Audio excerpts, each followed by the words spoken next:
Let's harvest some corn. So when the silks of the corn dry off like this, it means the ear's ready. Oh my God, hey!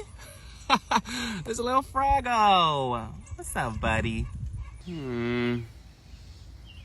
Seems a bit small. Well, there's only one way to find out, huh? Oh, ooh, that was a good crack. Let's twist it off. Yeah, definitely feels small. Let's see what we got.